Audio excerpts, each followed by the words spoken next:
everyone, my name is Daniels Anyanti, a political science student of National Open University of Nigeria.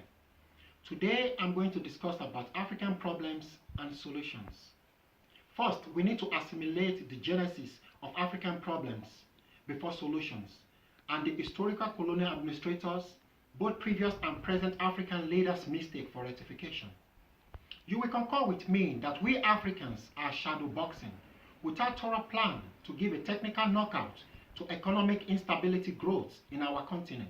And you also agree with me beyond reasonable doubt that both internal and external bodies are destabilizing the economic growth in our continent. But in this century, all blames should be apportioned to we Africans. I wish to literate out some critical situation in our African continent by the external bodies. The Western world invaded our African continent with greed of imperialism aggression. Then came slave trade. We were being dehumanized and despised. The Berlin Conference of 1884 affected Africa. The economics set up were created to help Western world and not Africa. The Western world divided African continent into areas that will be colonized by them without deep thought of the African people's differences and historical background. But their greed for power, materials, and human resources was being prioritized. This division and imposement brought about disunity and hatred among the people.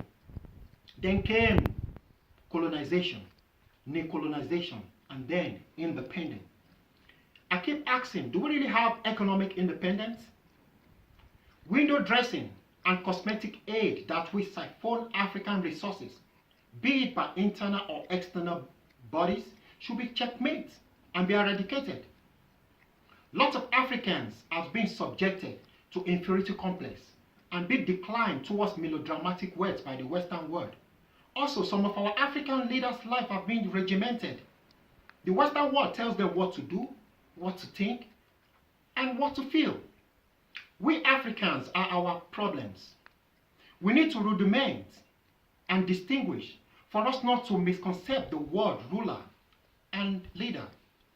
A ruler owns his subjects.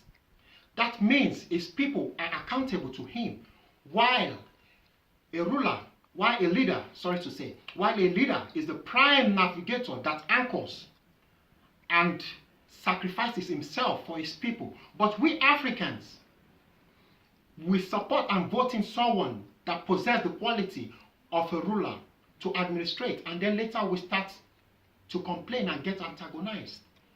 We don't vote in individual to administrate based on merit, personal characters, records, and potential, but by religion, tribes, gender, collection of bribes, and political party, which is wrong.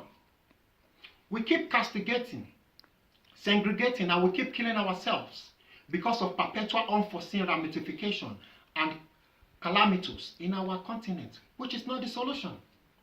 African problems could be solved only when administrators have sound knowledge of politics, economics, history, and management.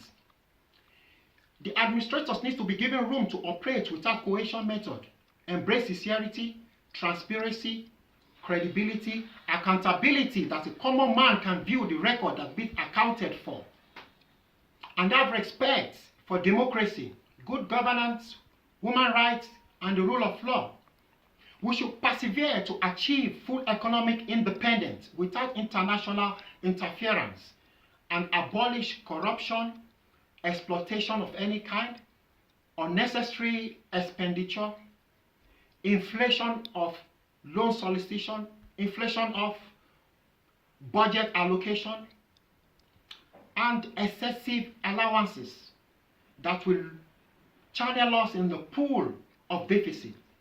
It is also paramount that we welcome our differences, embrace, learn, and accept our religious beliefs, ethnicity, customs, for love, unity, peace, progress, and stability to dwell in our midst. Arise, O Africans, Let's wake up from our slumber and let's unite. God bless us all. God bless Africa. Thank you.